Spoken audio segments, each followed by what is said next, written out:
Comment se libérer de la peur, cher Proactive Rêveur?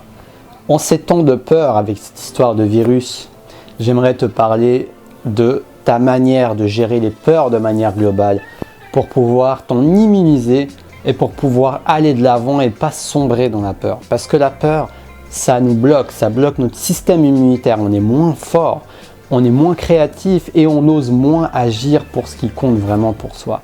La peur n'est pas un état qui est durable. C'est normal d'avoir peur, nous sommes des êtres humains et j'encourage d'accueillir la peur. Mais la peur constante sur le long terme n'est pas viable. C'est ce dont j'ai envie de te parler aujourd'hui, donc allons voir ce sujet croustillant ensemble maintenant. Si tu me découvres, je m'appelle Taha Mouline, je suis coach de vie et j'aimerais t'inspirer à te connecter à ta flamme intérieure et à partager à travers ta mission de vie. Si ça t'intéresse, abonne-toi et sonne la petite cloche pour recevoir mes nouvelles vidéos quotidiennes. Donc c'est parti. Donc comme je t'ai dit, la peur, il y a tout qui peut être source de peur. On peut regarder une publicité qui nous dit « Ah, tu vas manquer de ça, il faut vite que tu achètes ce produit, sinon tu ne vas pas être ceci ou cela ». Ça peut être cette situation que nous vivons en ce moment où, par exemple, les supermarchés sont complètement vidés et qu'on a peur de manquer de nourriture, où on a peur d'être affecté, etc., etc. Et c'est humain d'avoir peur, ça fait partie de notre système de survie. Mais en même temps, si nous ne prenons pas un minimum de recul face à notre réaction biologique de la peur, pour nous connecter à quelque chose de plus divin qui observe cette peur, qui accueille cette peur et qui sait au fond du fond qu'il est invulnérable, notre nature divine est immortelle. Alors oui, nous avons notre corps, notre humanité qui est mortelle, ok ? C'est normal d'avoir peur. Mais si nous ne voyons que cela, nous passons à côté de l'essentiel.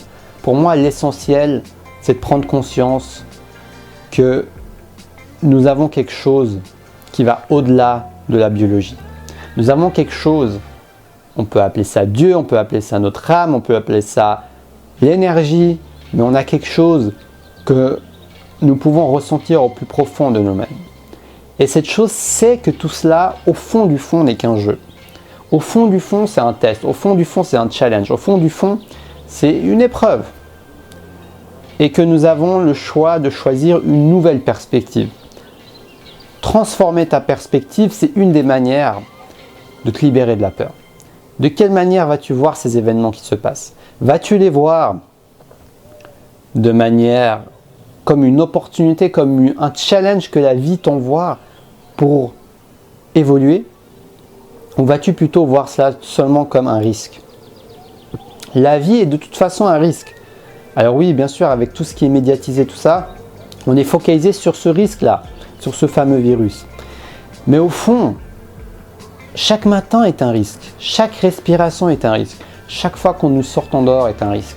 Donc pourquoi ne pas risquer de se laisser aller à la vie, de se laisser plonger pleinement dans ce qui nous anime, de nous connecter, nous focaliser sur ce qui nous passionne, sur notre connexion à nous-mêmes, à notre amour universel, sur le partage que nous pouvons avoir dans nos relations avec les autres, sur toutes ces belles choses qui nous remplissent et qui nous unissent.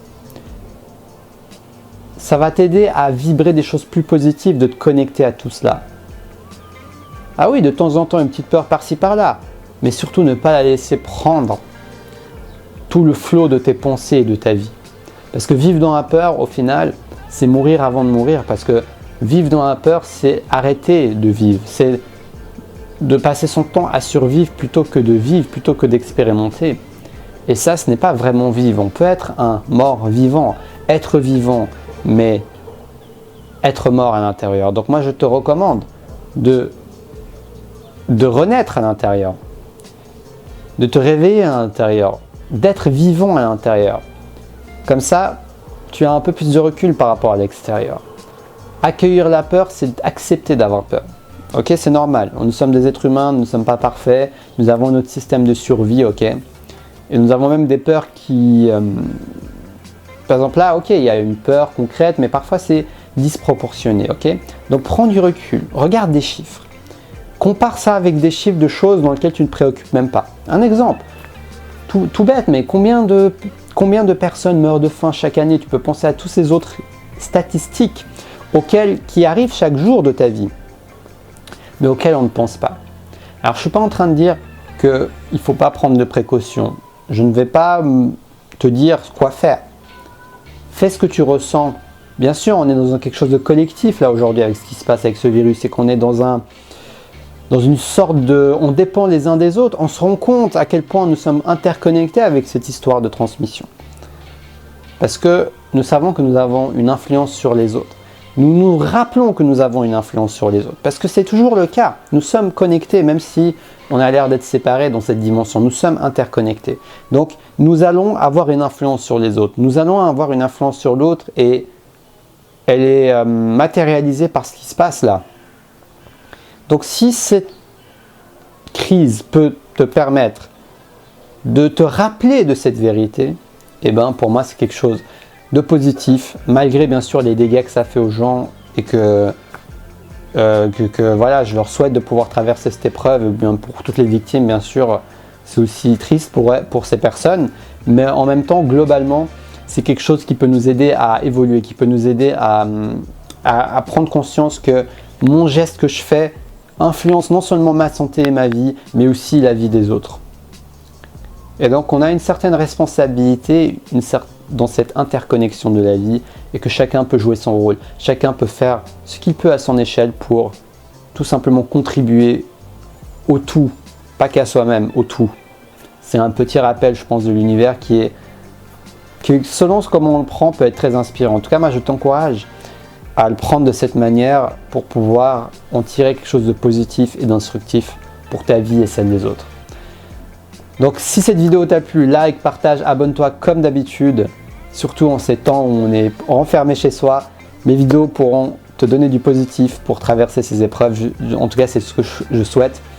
Donc sonne la petite cloche, abonne-toi, partage cette vidéo, ça pourra inspirer des gens également.